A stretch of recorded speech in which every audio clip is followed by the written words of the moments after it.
యూత్లో ఫాలోయింగ్ బాగుందంటే ఊతా అంటూ ఉట్లాడతారుగా, మరి ఎందుకు అట్లా యూత్ అంతా పైసలు పెట్టి ఖర్చు పెడతాం? ఏం పెడతాం? నా స్థాయి ఇంతకుముందు చెప్పిన చాలా చిన్న స్థాయి నుంచి వచ్చిన, ఇప్పుడు కూడా రీసెంట్ గా కట్టుకుని ఇల్లు లాస్ట్ డిసెంబర్ లో కట్టుకున్నది. ఇది నలుగురు, మా నాన్న వాళ్ళు నలుగురు అన్నదమ్ములు. ఇప్పటికి కన్స్ట్రక్షన్ నడుస్తుంది, మీరు చూసి. అయితే కేవలం ఏంటంటే నలుగురు, మా నాన్న వాళ్ళు నలుగురు అన్నదమ్ములు, వాళ్ళు నలుగురం కలిసి నాకు కొంచెం గుర్తుపట్టి కొంచెం సెట్ చేసుకొని ఏదో కట్టుకొని ఇప్పుడు ఉంటున్నాము. ఈ రోజు నేను డబ్బుల విషయం కాడ ఉన్నోను కాదు, ఆ స్థాయికి కాదు, మా స్తోమతుడు కాదు. చదువుకున్నా కానీ అందరూ అరే పేరు సంపాదించగానే డబ్బులు వసూలు చేసుకోవాలి, డబ్బులు సంపాదించుకోవాలి, ఆ స్థాయి కాదు, అసొంటి మనిషిని కాదు నేను. అందుకోసమే అసొంటి మనుషులకు షార్ట్ టైంలో వస్తుంది, పేరు వెళ్ళిపోతుంది. లాస్ట్ 10 సంవత్సరాలు వస్తుంది నన్ను సాయన్న అని చెప్పి ఈరోజు దగ్గర సాయన్న గారు తీసుకొచ్చారు.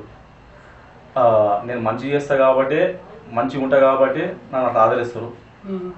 సో నా స్థాయి డబ్బులు పెట్టుకొని పిలిపించుకొని డబ్బులు పెట్టుకొని వచ్చే పేరు కాదు, వచ్చింది పేరు కాదు. అది తనకు వచ్చిన తమ్ముళ్ళు అసలు వాళ్ళు, నేను చేసే మంచితనం వాళ్ళు తెలుసు.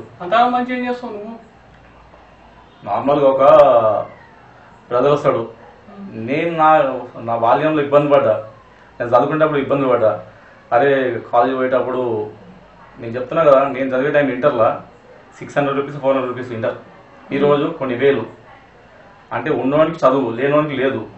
సో నా దగ్గర వస్తే లేనివానికి కూడా అదే ఉన్నతమైన కాలేజీలో చదివిస్తాను.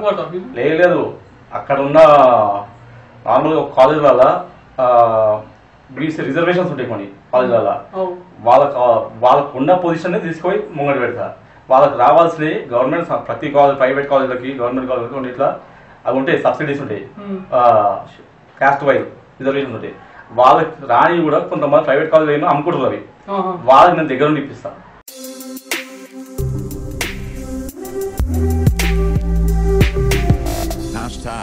Tag your thoughts.